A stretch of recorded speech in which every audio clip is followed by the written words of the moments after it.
हम लोग जोड़ और घटाव के गुण धर्म के बारे में पढ़ेंगे। ठीक है, इसका पहला पार्ट हम लोग लेते हैं क्लास 7 क्लास से। तो पहला नियम है जोड़ और घटाव का, पूर्णांकों का जोड़ और घटाव। पूर्णांकों का जोड़ और घटाव से संबंधित नियम। पहला नियम है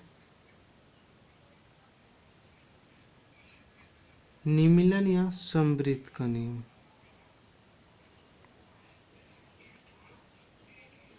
निमीलन या समवृत्त का नियम।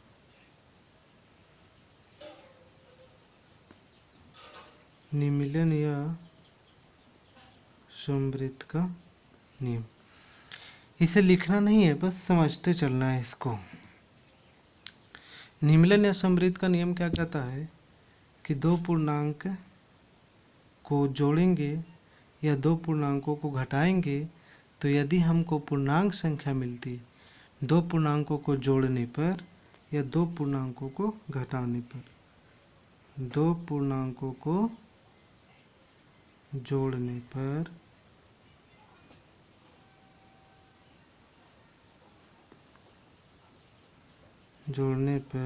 या घटाने पर यदि पूर्णांक संख्या मिलती है, यदि पूर्णांक संख्या दो पूर्णांकों को जोड़ने पर या घटाने पर यदि पूर्णांक संख्या ही मिले, दो पूर्णांकों को जोड़ने पर या घटाने पर यदि पूर्णांक संख्या ही मिले तो हम लोग कहेंगे कि यह समवृत्त नियम का पालन करता है या निमीलन नियम का पालन करता है।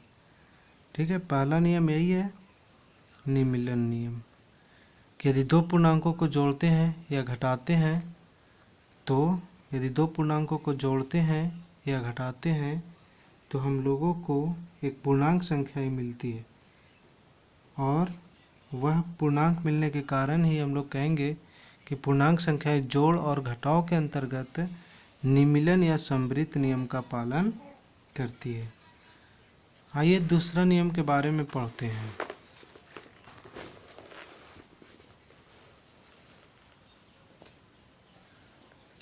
दूसरा नियम क्रम विनिमय का नियम है। दूसरा नियम कौन सा है? क्रम विनिमय का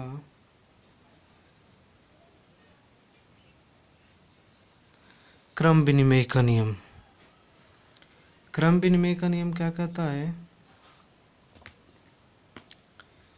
कि यदि दो पूर्णांक हैं a और b, उसे किसी भी क्रम में जोड़ दें।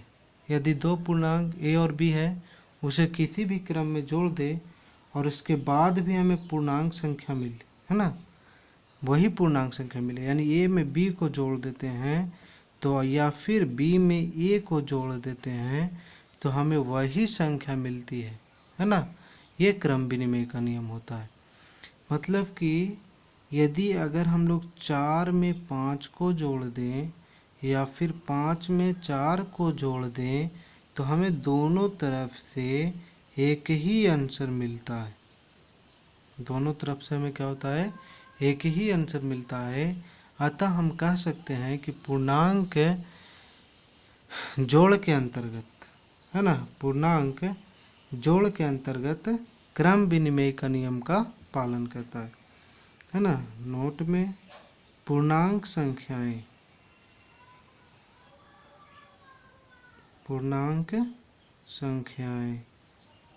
जोड़ के अंतर्गत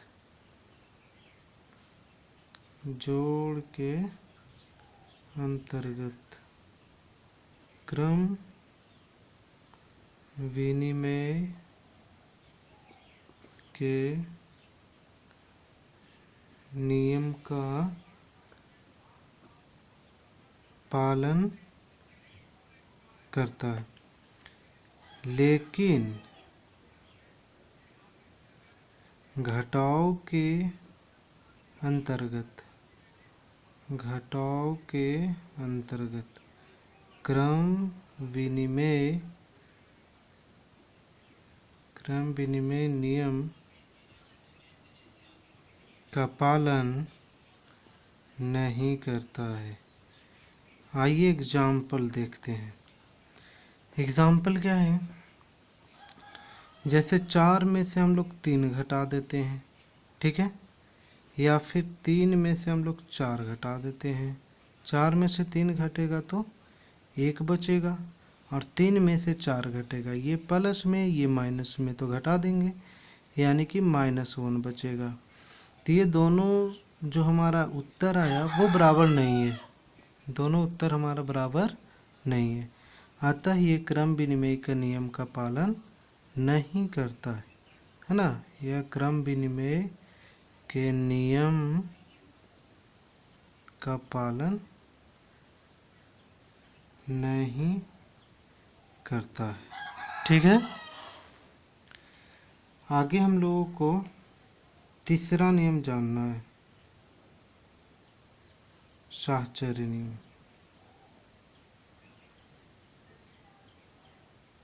साहचर्य नियम, यदि हमारे पास 3 संख्याएं हैं A, B और C, अगर हम लोग 3 प्राकृत संख्याएं हैं, किसी 2 को ग्रुप करके जोड़ देते हैं, है ना, या फिर पहले 2 को ग्रुप करके जोड़ देते हैं और बाद में तीसरी को जोड़ते हैं। पहले क्या करना है, या अंतिम ग्रुप करके अंतिम 2 संख्याओं को ग्रुप करके जोड़ देते हैं, या फिर पहली 2 संख्याओं को ग्रुप करके जोड़ देते हैं, तो हमारा उत्तर वही होता है ना। ये साहचर्य नियम का पालन करता है। तो जोड़ के अंतर्गत पालन करता है, जोड़ के अंतर्गत साहचर्य नियम का पालन करता है,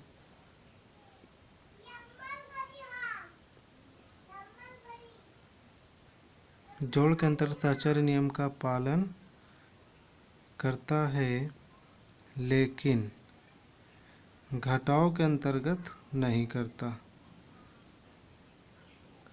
घटाव के अंतर्गत नहीं करता है, ठीक है। आइए देखते हैं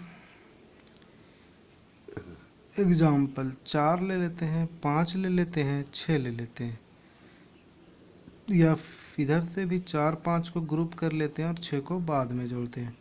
तो पहले ग्रुप वाला जोड़ते हैं हम लोग, 6 और 5 11, यहाँ ग्रुप का जोड़ेंगे 9 और प्लस 6। दोनों तरफ से हमारा उत्तर एक ही आया, दोनों तरफ से हमारा उत्तर कितना आया, 15, ठीक है। तो कहेंगे कि साहचर्य नियम का पालन करता है, साहचर्य नियम का पालन करता है, लेकिन घटाव में आते हैं 4 -5 -6, इधर से 4 -5 -6, ये दोनों को ग्रुप करते हैं, ये दोनों को ग्रुप करते हैं और दोनों को जोड़ते हैं। 4 हो जाएगा, -6 में से 5 जाएगा, -1 बचेगा, इधर से 4 में से 5 गया, -1 और ये -1, तो माइनस और ये माइनस प्लस हो जाएगा, तो 4 और 1 5 आएगा इधर से, और इधर से आएगा -2। ये दोनों बराबर नहीं है, मतलब घटाव के अंतर्गत, है ना, घटाव के अंतर्गत साहचर्य नियम का पालन नहीं करता है, ठीक है।